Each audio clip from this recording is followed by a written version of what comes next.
আজকে ফজরের নামাজ পড়তে আসছি। এই যে দেখেন, আমি শুধু একলা, আর মসজিদে কোনো ব্যক্তি নাই।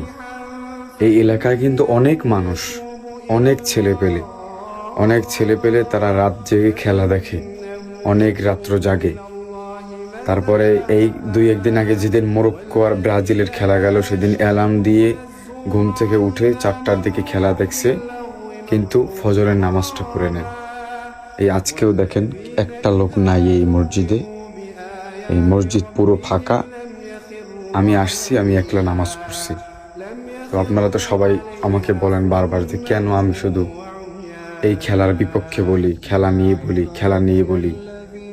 এই দেখেন, আপনারা খেলা দেখেন কিন্তু আপনারা নামাজ পড়েন।